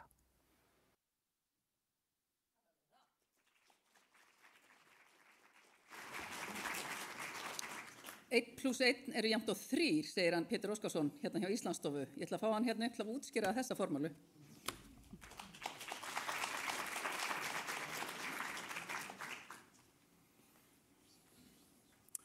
Ráðherra menningar og viðskipta og aðrir góði gestir. Ég ætla að byrja á því að biðjast afsökunar á þessari máladeildar starffræði sem hangir hann upp á glærunni. En ég ætla að freista þess á næstu mínútum að tengja þeim saman tökustæðin og áfangastæðin því að hvort tveggja tengist okkar hlutverki hjá Íslandsstofu. Og í grófum dráttum á að segja að við höfum þríþætt hlutverk. Í fyrsta lagi þá sinnir Íslandsstofa mörkun og markaðssetningu fyrir Ísland og íslenskar útflutningsgreinar. Í öðru lagi þá styðjum við íslensk fyrirtæki í sókn á erlenda markaði og í þriðja lagi þá greiðum við götu erlendrar fjárfestingar í íslensku atvinnulífi. Og þegar við erum að vinna með Ísland sem tökustað þá má segja að öll þessi þrjú hlutverk komið saman. Það er að segja mörkun og markaðssetning, íslensk fyrirtæki í sókn á erlenda markaði og svo fjárfesting á Íslandi. Og við rekum 2 verkefni sem ég ætla að fara aðeins yfir í dag. Annars vegar Filmin Iceland verkefni sem hefur verið rekið af Íslandsstofu og forverum hennar í yfir 20 ár. Og hins vegar Visit Iceland sem er kynning á Íslandi sem áfangastað fyrir ferðamenn. Og þegar við erum að kynna Ísland sem tökustað að þá eru það í grunninn 4 styrkleikar sem við erum að vinna með. Það er í fyrsta lagi samkeppnishæfni áfangastaðarins. Endurgreiðslan. Og þar auðvitað hefur Ísland góða sögu að segja og við höfum verið að þróast í mjög jákvæða átt hvað það varðar að vera samkeppnishæf og þegar að ég var viðskiptafulltrúi í New York fyrir yfir 20 árum þá var endurgreiðslan 12% og við vorum að byrja að kynna Ísland sem tökustað og við vissum voða lítið hvað við vorum að gera. Jonni var að setja upp einhverja fundi fyrir okkur og þetta var svona að byrja en síðan hefur þetta auðvitað breyst mikið síðan og Ísland hefur náð að fylgja eftir í samkeppnishæfni á tímabilinu. Í öðru lagi þá er það auðvitað þjónustufyrirtækin og krúin og þar er alveg sama nú orðið hvar við komum að það er allstaðar stendur upp úr erlendum samstarfsaðilum fullkomin ánægja með þá þjónustu sem erlendir aðilar fá hér á Íslandi. Og þetta er orðin gríðarlega mikill styrkleiki fyrir Ísland sem tökustað. Í þriðja lagi stúdíó innviðir og hér hefur auðvitað ekki orðið breyting á undanförnum árum, heldur beinlínis bylting og Sigurjón kom ágætlega að því sínu erindi áðan hversu miklu þetta hefur breytt og það er frábært að sjá hugrakka og framsækna fjárfesta fara í þessi verkefni og lítur svo sannlega vel út með það með það sem maður sér. Og síðan í fjórða lagi auðvitað tökustæðirinn sjálfur. Ísland er náttúrulega einstakt land og eins og komum við inn á hér í innslæðinu og undan að þá er það ekki bara fjölbreytnin heldur líka það hversu stutt er á milli ólíkra staða. Ef við horfum aðeins á stóru myndina og virðum fyrir okkur hvernig þetta hefur þróast á undanförnum árum og áratugum, að þá sjáum við þarna neðst hlutfall endurgreiðslunnar sem er þá 12% frá 2000 eða 2001 til 2005, hækkarinn í 14% og fyrst svo í 20%, 25% og svo núna 25% til 35%. Og þið sjáuð hvað er línuleg fylgni á milli þegar við horfum á veltuna í geiranum annars vegar og prósentuna hins vegar. Ég var að fara yfir þessa glærur með honum Einari Tómasinni sem er filmkommissioner hjá okkur núna fyrir fundin og hann sagði að ég bara vil vekja athygli inn á því Pétur að vinstra megin þá varst þú að vinna í að kynna þetta, hérna hægra megin er þetta ég. Og það var ekki eitt á svona betri mómentum einas í starfi. Og við þekkjum náttúrulega dæmi verkefni og þetta eru auðvitað þau verkefni sem hafa borið hróður okkar víða á undanförnum árum, örfá dæmi, það eru auðvitað fjölmörg önnur og bara tekin af handahófi. Örlítið það hvernig Ísland sem tökustaður vinnur fyrir okkur í kynningu almennt á Íslandi. Við tókum saman umfjallanir í erlendu fjölmiðlum sem tengjast Íslandi sem tökustað og það eru 7500 umfjallanir frá árinu 2020 og bara tengt True Detective verkefninu eru 3500 umfjallanir. og við höfum tól sem getur lagt mat á virði þessara umfjöllana og virði heildarumfjöllunar 16 milljarðar króna og bara True Detective umfjöllun 8 milljarðar. Þannig að þetta skiptir auðvitað verulegu máli og auðvitað umfjöllun sem fæst ekki keypt eða kynning sem fæst ekki keypt. En hvernig tengist þetta ferðaþjónustunni beint? Í fyrsta lagi má nefna svokallaða kvikmyndaferðaþjónustu, það sem á ensku kallað set jetting. Þetta hefur vaxið jafnt og þétt og við þekkjum auðvitað, sterkustu dæmin eru auðvitað frá Nýja-Sjálandi, Lord of the Rings, en við erum líka farin að sjá þetta mjög sterkt hjá okkur. Og í könnun sem við gerum og við spyrjum ferðamenn hvernig fékkstu hugmyndina að Íslandsferð, þá eru 30% sem nefna það að einn þáttur í ákvörðunina hafi verið að þau hafi séð Ísland í kvikmynduð efni eða í sjónvarpsþáttagerð. Þannig að þetta skiptir verulegu máli. Annað sem tengist þessu eru þetta, og ég ætla að vekja athygli hérna á myndbandi frá Filmtúrismus á þannig vinstra megin sem er á Instagram, sem hefur sérsett í set jetting og með 1 milljón fylgjenda á Instagram. Hún kom hérna í samstarfi við okkur og myndband hennar bara af slóðum Interstellar fekk 300.000 áhorf. Síðan eru þetta umfjöllun tökustaði, True Detective í Condé Nast Traveler sem ég vek athygli á, þannig í miðjunni, sem eitt þekktasta ferðatímarit í heimi, og síðan innslag National Geographic sem fjallaði í kjölfar á Murder at the End of the World, að þá var minnst á freistingu þess að koma til Íslands og sjá þessa staði, og serían var tekin upp á Norðurlandi og Austurlandi meðal annars. En ef við horfum þá á samlegðaráhrifin, samlegðaráhrif milli Íslands sem tökustaðar og Íslands sem áfangstaðar fyrir ferðamenn, þá sjáum við að tökustaðurinn eykur vitund áfangastæðin Ísland og við höfum tölur sem að sýna það.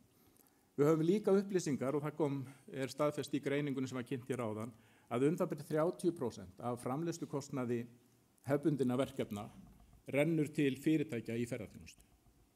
Og það sem mikilvægt fyrir okkur að horfa til þess að þessi verkefni dreifast mjög jafnt yfir árið og þau dreifast all land, og það nákvæmlega mantran í raun og veru allri kynningu Íslandsstofu á Íslandi sem áfangastað fyrir ferðamenn. Það Ísland allt árið og Ísland allt landi. Og þessi tegund ferðaþjónustu, eða þessi tegund af ferðamönnum kemur auðvitað mjög sterkt þar inn. Það mikil fjölmiðlaumfjöllun eins og ég kom að áðan, og síðan var ég búin að minnast á það 30% ferðamanna tiltekur myndefni.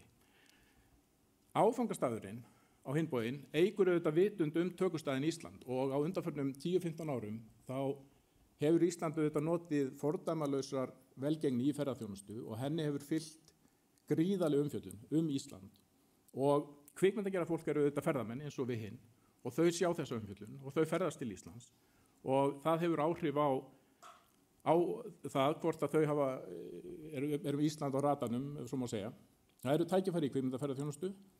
Nú síðan hefur ferðaþjónustuna auðvitað byggt upp innviði all land sem að kvikmyndageirinn byggir á, hvort sem þar maður á hótel eða veitingastaði eða annað út á landi. Þetta eru auðvitað mikilvægir innviði sem að skipta miklu máli. Nú ef við tölum svo nokkrar tölur, þá eru að meðaltali 10 verkefni sem að koma á ári. Tekjur á erlendu verkefnum eru cirka 30 milljarðar frá 2020. Ég búin að fara yfir nokkrar af þessum tölum. Ég ætla að vekja athygli á töluna hann neðst hægra megin sem talan 78. Og því að þegar við erum að horfa á tölur í ferðaþjónustu, að þá iðulega að tala um fjölda ferðamanna, fjölda gistinátta, eyðslu ferðamanna og svo framvegis. En ef það ein tala sem að ég vil horfa á í ferðaþjónustu, þá þessi tala hérna.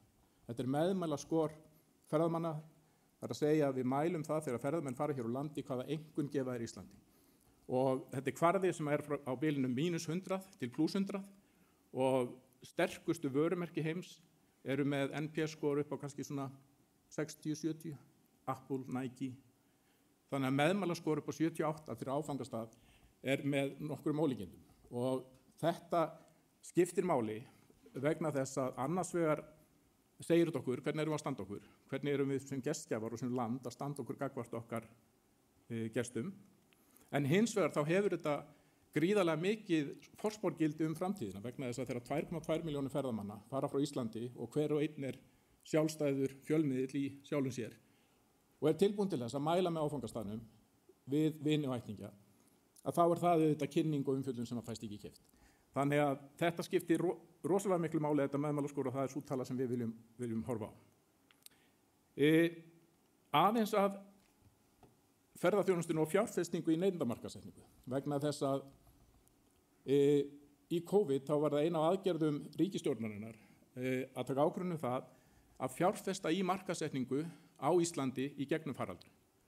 Og þessi ákvörðun var ekki sjálfsögð, hún var djörf og en byggði auðvitað á fræðunum að í ástandi eins og þessu að það átti að hafa meiri möguleika á að ná í gegn og þegar að því kemur að fólk geti ferðast að þá séu meiri líkur til þess að fólk velji Ísland heldur en aðra áfangastæði sem það hefur ekki verið minnt á í raun og veru gegnum faraldurinn. Og þarna sjáum við það vantar þetta ártölin, þetta eru þannig að 3 síðustu árin eru 20, 21 og 22 og þarna vorum við að setja yfir 2 milljarða í markaðssetningu á áfangastæðum í Íslandi með það fyrir augum að koma hraðar tilbaka heldur en aðrir áfangastæðir. Og þarna eru þetta mjög margt sem að kemur saman. Eitt þessi markaðssetning, annað sem að vegur miklu meira markaðssetning íslensku ferðaþjónustufyrirtækjana á sama tíma sem voru auðvitað að setja miklu meiri fjármuni en þetta. Svo eru hlutir eins og verðlag, flugframboð og svo framvegis, en líka, auðvitað eins og ég minntist á áðan, öll þessi umfjöllun sem við fengið í gegnum tökustaðinn Ísland og þau verkefni sem hér hafa verið tekin á síðustu árum. Og nú eru tölur komnar í hús, við erum farin að sjá hvernig árið 2023 lítur út á Íslandi versus aðri áfangastaði sem við berum okkur gjarnan saman við. Og ef við horfum á endurheimt ferðaþjónustu eftir COVID á Íslandi, annars vegar 2019 sem viðmiðunarárið sem síðasta heila árið fyrir COVID og hins vegar 2023 og þetta eru fyrstu 11 mánuðir ársins sem eru komin inn. Þá sjáum við að þeir áfangastaði sem við berum okkur gjarnan saman við, sem Finnland niður 24%, Noregur niður 7%, Bandaríkin 17%, Kanada 18%, Svíþjóð 2%, Þýskaland og Bretland niður líka. Ísland upp 15,3%. Og það gott. Og ef að gjaldeyristekjur af ferðaþjónustu á síðasta ári námu 600 milljónir króna, þá eru 15% það byrja 90 milljarðar og það ekki máladeildar starffræði. Og þannig að þetta skiptir verulega miklu máli og þarna margt farið saman. En mér var tíðrætt áðan meðmæli og meðmælaskor og ég held að sé ágætt að enda þetta á því að horfa á gests augað. Iceland is beautiful. I mean, I didn't really know what to expect. Its scenery is absolutely breathtaking. I think the good news about the show is that you will look at it and you will think, how did they do it? Oh my God, how did they do it? We were all quite comfortable.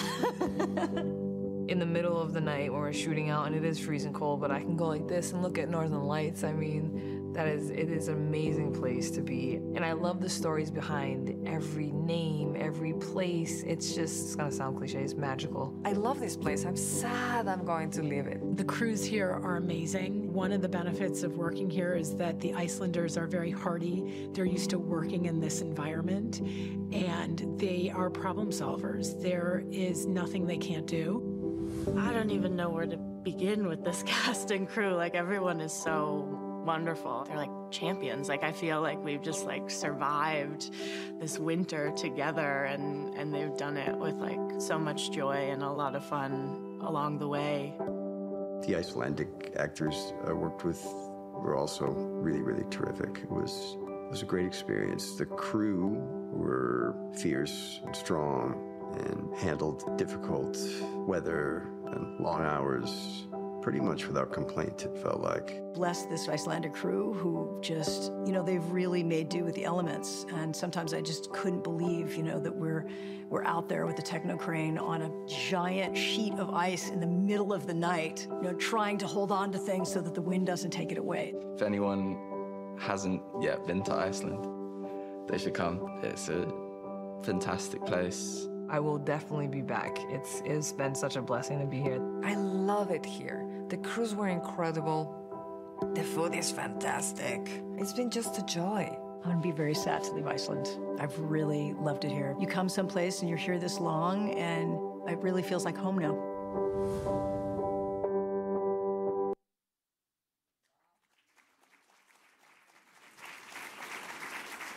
Það er geggjað. Þá ætlum við að fá eitt innslag áður en við skellum okkur hérna í pallborðið og það er frá Húsavík þar sem við förum í fylgd Örlygs Snæfells Örlygssonar, kvikmyndagerðarmanns. En eftir að The Story of Fire saga var tekin þar upp árið 2019 hefur ferðamennska á svæðinu aukist samhliða hugrekki og hugmyndaflugi heimamanna. Er þetta flugeldur eða er þetta framtíð?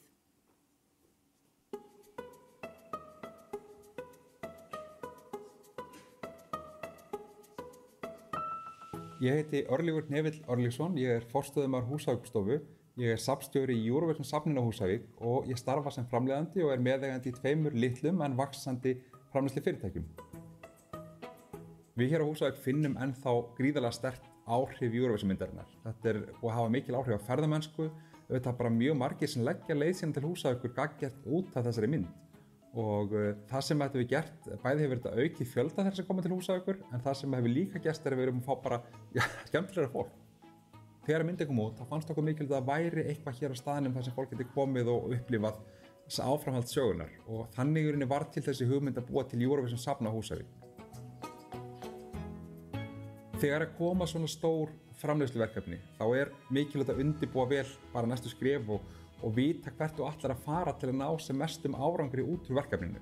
Kvikmyndagerð og ferðaþjónusta eru mikilvægar stoðgreinar hvor annarra og svona stór kvikmyndaverkefni, þau eru besta kynning sem áfangastæði getur fengið. Við sáum það dagana eftir að myndin kemur út að þá er gríðarlegu aukning í því hvað fólk er að googla Húsavík og eitt af það sem við tókum sérstaklega eftir og var áhugavert fyrir okkur var það að mjög margir voru að leita að er Húsavík raunverulega bær? Og það má segja að það var okkar happ svolítið að leikstjóri myndarinnar og aðaleikkarinn Will Ferrell, þeir völdu Húsavík og vildu vera hérna. Netflix var ekki tilbúið að fara hingað út af kostnaði, en þeir þurftu að berjast alltaf fyrir því og það gerði það verkum að Húsavík fekk ef til bara stærra hlutverk í myndinni. Við vorum auðvitað sérstaklega heppin á Húsavík að staðurinn okkar fekk að vera nánast eins og eina af persónu myndarinnar, en við unnum líka mjög mikla og skiplaða vinnu til að gera okkur mestan mat úr þessu. Help Húsavík to get shiny new Oscar! Við fórum að stað með okkar eigin herferð til að reyna að fá Óskarstilnefningu fyrir lagið Húsavík. Við framleiddum myndbönd og settum upp vefsíðu og við skrifum bréf til meðlema í akademíunni og við gerðum þetta allt af því við vissum að ef að lagið yrði tilnefnt þá yrði það flutt á Óskarsverðlaununum. Fjölmiðlar allan heim, sérstaklega vestanhafs, gerðu herferðin okkar gríðarlega góð skil. Eftir að Good Morning America, sem er stærsti morgunþátturinn í Bandaríkjunum, sýndi eitt af myndböndunum okkar, þá fór boltinn alltaf að rúlla alveg ógurlega hratt og á 12 dögum þá fengum við yfir 400 fjölmiðlaumfjallanir. Það var svo 11 dögum fyrir Óskarinn að ég fæði símtal frá höfundum lagsins og þá kemst ég að því að flutningu lagsins á Óskarnum er í uppnámi. Það er sænsk söngkona Molly Sanden sem syngur rödd Sigrid í myndinni og hún er búsett í Svíþjóð og þetta var í miðjum COVID-faraldri og Netflix tókst ekki að fá vísa fyrir hann til að koma til Bandaríkjanna og syngja á Óskarnum og Savan spurði mér hreint út er mögulegt að þið geti gert þetta á Húsavík og auðvitað verandi alin upp hér með íslenska hugafærið þá bara sagði ég já, við leysum þetta mál.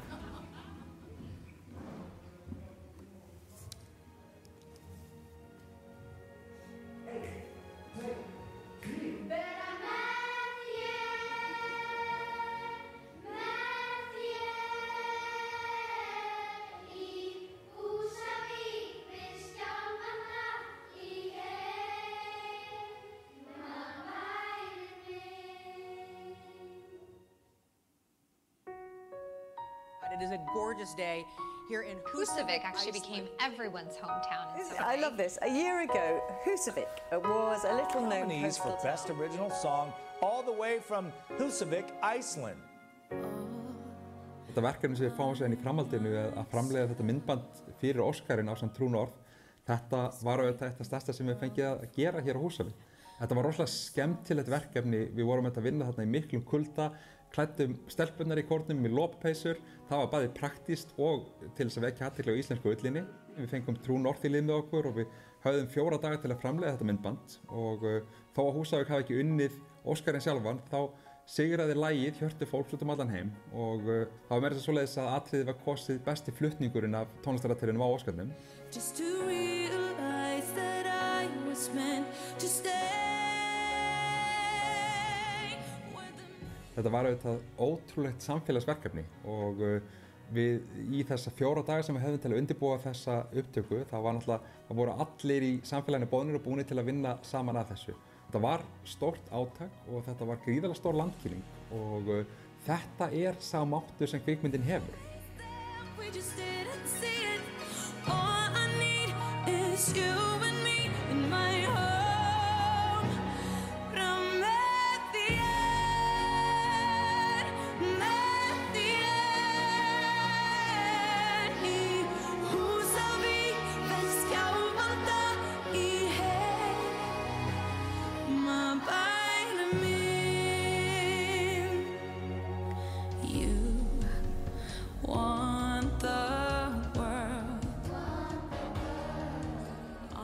Við erum að veðja á þetta því að við höfum trú á því að þessi grein sé vaxandi og við finnum það líka svo sterkt hjá stjórnvöldum núna. Við finnum bara hvernig menningarráðuneytið að stíga inn í þessi mál, veðja á kvikmyndagerð og skapandi greinar.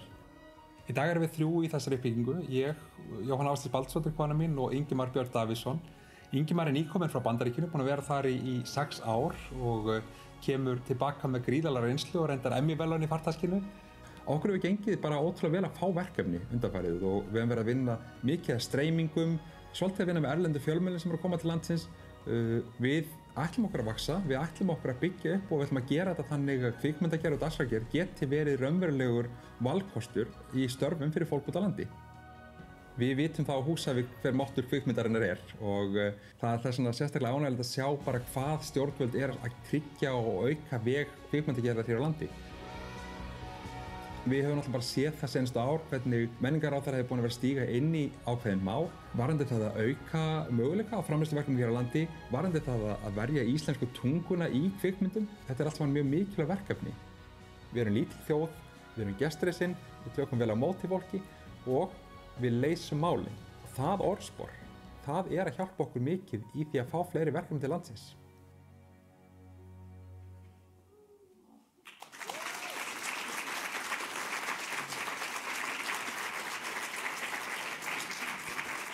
Þetta alveg vasaklúta moment þarna með stelpurnar í lóðpeysunni, sko. Heyrðum, leið og við skiptum yfir á ensku að það fáum við hér í pallborð þau Lilju Dögg Alfreðsdóttur, menningar- og viðskiptaráðherra, Jonathan Olsberg, stjórnanda Olsberg SPI, Heather Millard, framleiðenda og grænstjóra, Baltasar Kormák Samper og Ásu Helgu Hjörleifsdóttir, hvoru tveggja leikstjórar. Gjörðu þið svo vel.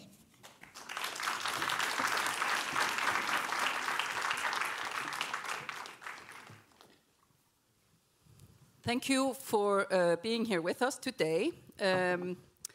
Let's just start with back to the report that we got, the Olsberg findings. Ása Helga, what would you say surprised you in those findings?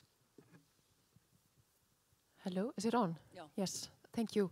I think it was really interesting to see this and really appreciated to get this thorough analysis of of all the economic effect of this. I think that I was happy to see that I can't remember, I didn't write which year it was, but it was something like 16, was it last year, where it was 16 local projects and 2019 and 3 international. I think for me that I, as a writer and director, of course, you are aware of this fact that, as Sigurjón mentioned in his opening talk, that it's like a bit two separate worlds. It feels sometimes that you have the amazing boom, all the work that's created by these big foreign projects that come here, but and all the crew hires that happen then locally also, but for the creative roles or the authors of the work, like writers, directors. I also mean department heads, cinematographers, production designers. That it's of course less. It's rare that these department heads or authors get work from these projects, if that makes sense. So I feel like it's such a great opportunity now, and I really feel all the meðvindur, all the what's the word, all the good vibes, or like the support, the focus, and the investment that is happening in the film industry. And I think that, looking at as you did in Kastljósið a few days ago, and as Sigurjón was talking about, looking at visual art and music, where you really see how the Listaháskólinn and the investment of the government in these fields has really paid off. I think now is a great opportunity to think about film also in that way, and also because I'm also an associate professor in the new film department at the Listaháskóli Íslands, the Iceland Film Academy of the Arts, and next year we will be graduating for the first time in the history of Iceland people with a university degree in film, and that's like a huge moment, and it's such a dynamic moment. Then, to hopefully also this listamannalaun frumvarp bill will pass, because that means that the authors of these works can actually, continue doing that, and we don't go all into burnout, and that we can actually live. Because also I think that in this gig economy, there is this like stéttskipting. Sorry, I'm forgetting all my English today. Class distinction that happens also, that it starts to become like not for everyone. And if we get listamannalaun, and if we get this, would be amazing, this this 5% tax from the streaming services, if we get more funding into the film fund, then it actually starts to affect this other part of the film industry, which is the local authors of film. Exactly. Thank you. Exactly. Proper. Lilja, what do these results that we were seeing in the Olsberg findings mean for the future of filmmaking in Iceland? So I just have to tell you that I'm just still like, I just saw all these Icelandic kids and these lopapeysur, and I'm still like emotional. I would never think I would watch a film with Pharrell and, almost get tears in my eyes. This is the effects of films. So I have to get my thoughts together. So I think the main drive for doing this economic impact assessment is basically to establish a case that that the return on investment is good and is definitely positive.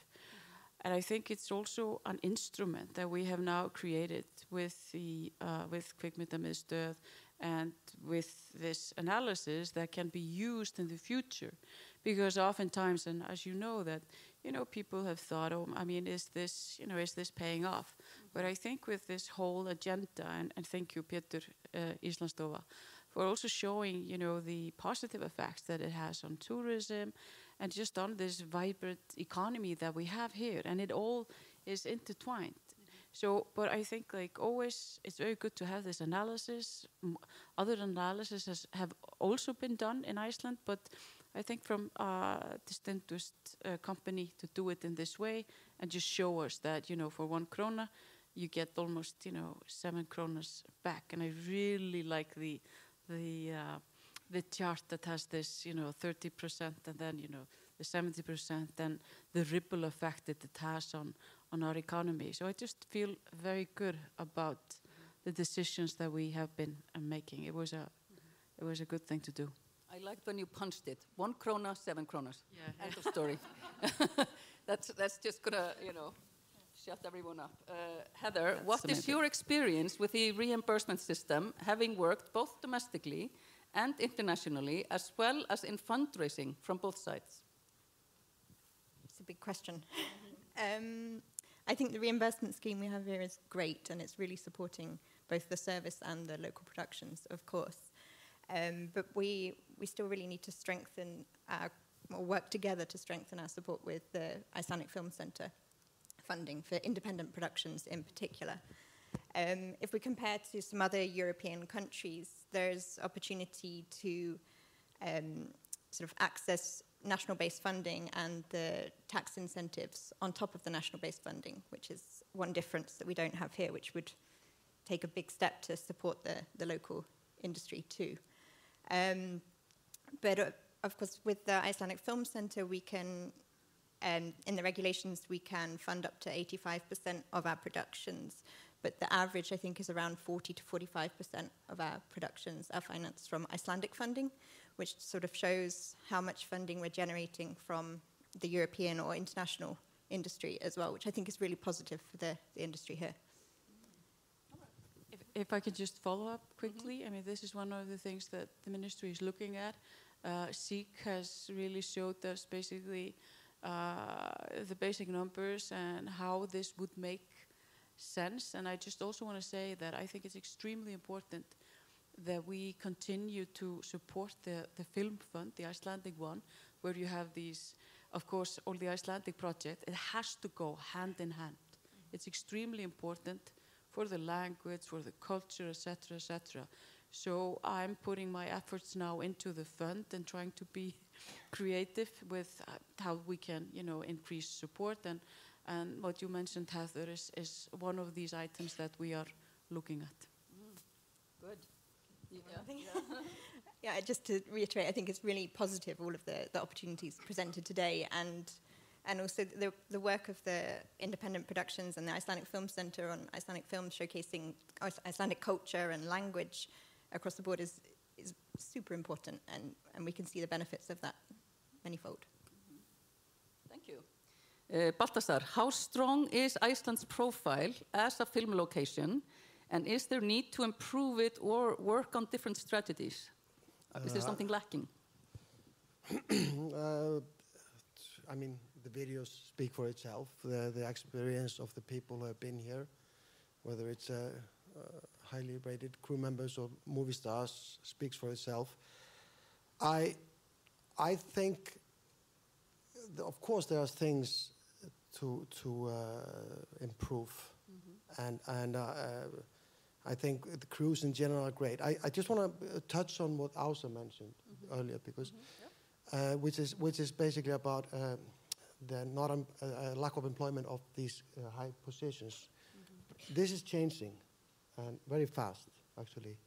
And the project that we're doing in Guðnes now, King of the Conqueror, is mainly headed by Icelandic crew. So we have makeup, costumes, the camera, author, one of the authors is Icelandic, David. And it's actually, the whole show is an adaptation of Heimskringla, you know.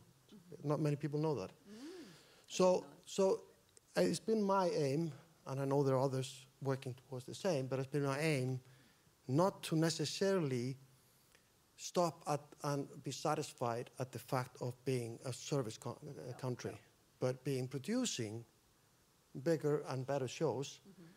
And once you become a producer and more active in the creative, you also you will have more power in hiring people and putting them in positions. And I offered actually also 2 directors in Iceland the directing chairs, which didn't work out because they were actually doing other shows. So which is a good sign. There's too much to do. So, and I believe that is where we can really grow, is to become more powerful. Because I don't see that. I'm not saying this to contradict any of what Jonni said or what Ása is saying. I don't see the two worlds as much apart.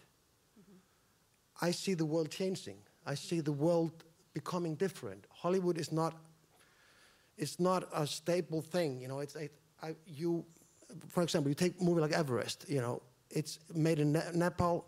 It's produced by an English company, directed by an Icelandic person. Everything, you know, post-production is done in Iceland, but it's still called Hollywood. So, whatever it's called, films are made all over the world today and in a different shape. And we do have, in Iceland, it's growing fast, and I think the school is going to help. But for example, in Sweden, they have the best makeup artists in the world, for some reason. So technically, people are, we have high education in Iceland, and we are catching up really fast. And I think, and this doesn't mean like we have to overtake the whole business and do everything. It means we can be bigger players, and we can also. It's like what is an Icelandic movie becomes more questionable, you know. And it's not. By the way, most Icelandic films have been produced by majority by foreign money. So it is, I was just making a film that is Icelandic by all means, but it's in English and Japanese and Icelandic, and it's shot in England and Japan and Iceland. So, and it's still an Icelandic movie, It's because the creative is Icelandic. We can't only. So we get the credits. Yeah, but it's I'm just trying to open up a little bit. Yes. What an Icelandic movie is, and I can keep on going for all day. No, I know you can. I want to get Jonathan into the conversation. Jonathan, what did you find interesting or different from other countries you have worked with on similar topics? Yeah. Can I just add one? As a follow-up, I think this is exactly the globalization of culture. So what is happening is that you have this, all this technology, and I mean we have it in our phones or iPads, and as Baltasar said, the world is changing, and we need to decide, are we going to be part of it or not? And I think exactly that this is like all the production, part of it is, as Baltasar was mentioning. And because of high level of education and a strong technology, Iceland is a player, which we were not before. So I think I really like this approach to have as many, of course, locals in as possible. Over to Jonathan. Thank you. And first of all, on behalf of Marta and myself, thank you so much for inviting us here for 2 great days in Reykjavik. I don't know if I'm ever going to eat as great as seafood anywhere else again. All right, so your question is, what do we find in relation to the offer here, the incentive offer here and elsewhere around the world? I mean, this wasn't part of the study, but as a firm, we do a lot of work in this field. First, in context, the use of these incentives has become a major popular policy tool in all sorts of countries and regions around the world. There's over 110 nations and important regions that use these kinds of incentives, and that's increasing year on year. And that's because they're proven to be incredibly effective investment tools, as you've seen in this report. So it's not a surprise that the numbers here are as strong as they are. I mean, the ROI of 6.8 compares pretty favorably with a study, for example, we did in the UK that looked at 2019, where the ROI on film was over 8, on TV was 6.4. So you can see how well you're doing here in Iceland. We did a study in Australia last year where I think the ROI was slightly less than what you have. So you've managed here in Iceland to perfect a tool that is one of the best investment tools in terms of return on what it delivers, as you've seen Marta tell you. So I think, we study this world, and I'm not just saying this because I've got the hospitality of everybody here, but we know that the Iceland incentive is kind of best in class, or at least it's in the Premier League, along with the UK, state of Georgia, probably Australia, maybe Ireland, and a couple of other countries. And that's because for international incoming productions and domestic productions, the rules and regulations are very straightforward. It's easy to understand and predict the amount of support or the amount of investment that's going to come in to your project. And it happens smoothly and relatively quickly. And believe me when I tell you that's not always the case.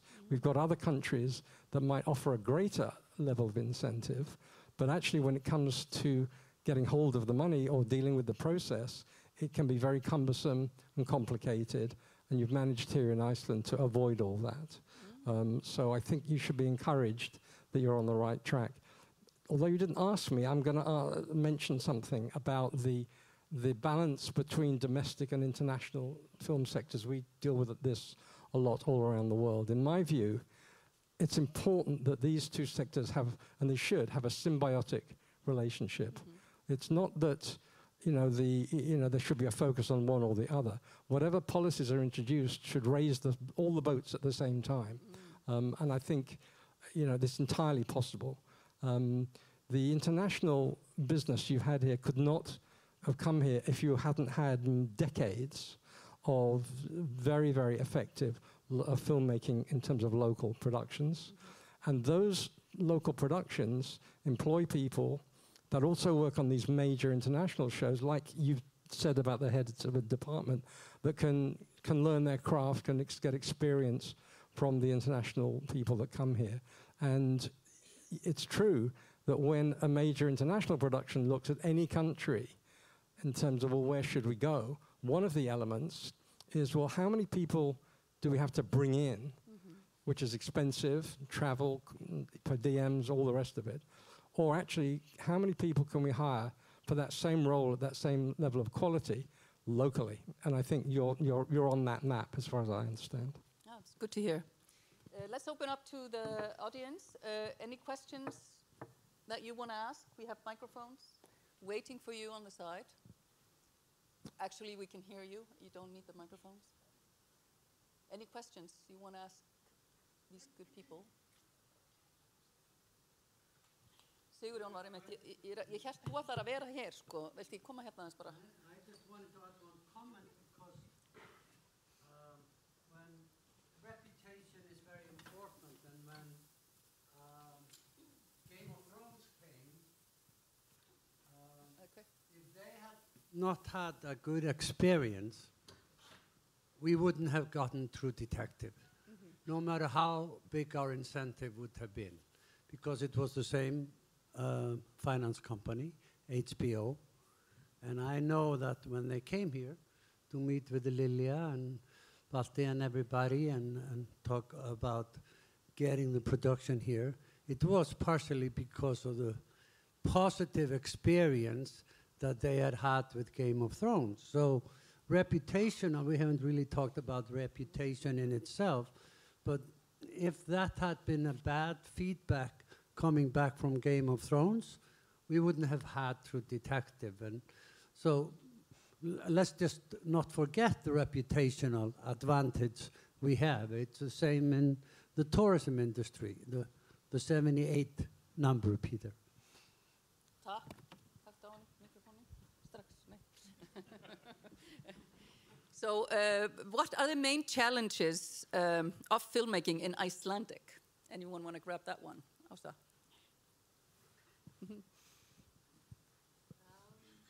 You mean making films in the Icelandic language? Yeah. I think, it's funny because it is such a young industry. I mean, compared to just other film industries, I guess it is relatively young, even though it's 50 years now. And when I was a kid, I felt like it was always a bit strange to hear Icelandic, like in cinema. Like it was almost like, you hear about how, when that famous piece by Stravinsky was premiered, and everybody was like, "Oh, what is this?" And I felt like it was somehow, just I wasn't used to it. And now I think it's completely normal, And I think that. And I think it's really also, we have so many wonderful screenwriters, and I think that just the art of writing screenplays in Icelandic, I mean, it's kind of like it's a symbiotic relationship, as you said nicely, with just language, the Icelandic language in itself, and seeing movies that are in Icelandic, it also just encourages this whole, the growth of the growth of the language. I think, of course, the major, challenge is just how few people speak it, and how, the fact that, But I might have more to say on this, but I'll let someone else I just talk remember for now. when we were making Foxtrot 36 years ago. We made it both in Icelandic and English. That's what we thought we would have to do. And now I just saw on Netflix a Faroese TV series, and I speak Faroese, and I was flabbergasted. I just had to watch the whole thing in one evening to be hearing Faroese being spoken on television. I think it goes back and forth. Mhm. You know, it's moving all the time. You know, I think 2000 everyone was trying to make a film in English in Scandinavia. Then it totally went out. The audiences in each of these countries, and I think we don't have any problems here, to be honest. In Iceland, there's a lot of television shows that have been made in Icelandic and movies, and the audience won't necessarily come to an Icelandic movie that is made in English. I think it's almost impossible to sell them that. And therefore, I'm not worried about it at all. But it does move, and I think I've heard now there was a Icelandic show that I was a part of. They wanted to shoot it possibly in English, and I didn't like that, so I pulled out of it. But the market is always changing a little bit, and so they will have both. You know. I noticed, I was watching Ivar Pálsdóttir, singer, Faroese singer. I saw she's gone back from making records in English back to being in Faroese. So like you said, it's going back and forth. Yeah, and others have gone to the other direction. Yeah. So. But where can we grow and improve as an industry? Heather, do you want to grab that? Sure. I think the industry is doing pretty well already, but I think there's always opportunities for improving and growing more. I'm just recently completing a green officer course, so I think we can be more sustainable across the board. I definitely think that's an area we can improve on. The other question? How can we grow and improve? Yeah, and I also think there's other opportunities to be more diverse with some of the content that we're producing. Thinking about children's content and family content, we can definitely strengthen productions there. And yeah, I think there's still... Maybe all of you pitch in on this one. How can we improve and grow as an industry? I'll make a generic point, so because we didn't necessarily study this kind of aspect of the industry here, but generically, when we're looking at any country and what are the obstacles to growth, one of the key obstacles is crew and workforce. And you've experienced here with these major international productions coming here and sort of sucking up quite a lot of capacity, especially with crew, that in order to be successful across the board, there's usually sort of 3 or 4 pillars of what the offer is that need to work. The first is to be film friendly, be welcoming to productions, whether they're incoming or local, to be a positive environment and helpful environment. You've definitely got that. The second is an incentive that works. You've got that. The third is physical infrastructure. So not just the supply chain, but also sound stages and studios. And it feels like, and I know there are plans here to expand that offer, but that would be a typical obstacle to particularly hosting international productions, which are the ones that can afford studios, is to have sufficient purpose-built sound stages. And the fourth is workforce. The problem being, it takes longer to develop a competent workforce than it does to become film-friendly, create an incentive, or even build a studio. So here in Iceland, I know that there's quite a few initiatives in order to build crew and develop crew that can work on domestic and international productions. But I would have thought that would be something that for which there needs to be a clever strategy, because it takes too long. So I remember, for example, in the UK, when COVID hit, but we still had productions coming in.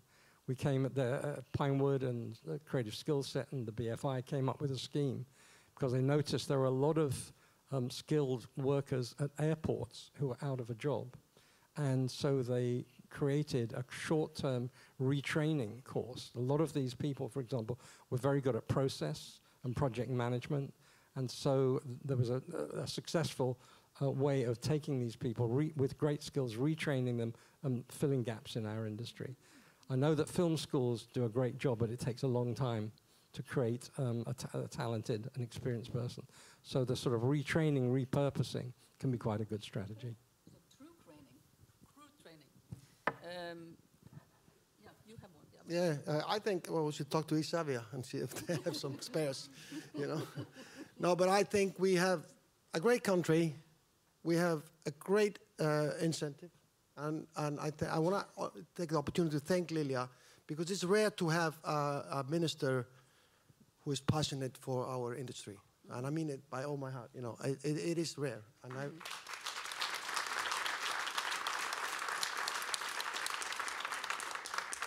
they pretty much delivered on all the promises, which is also rare.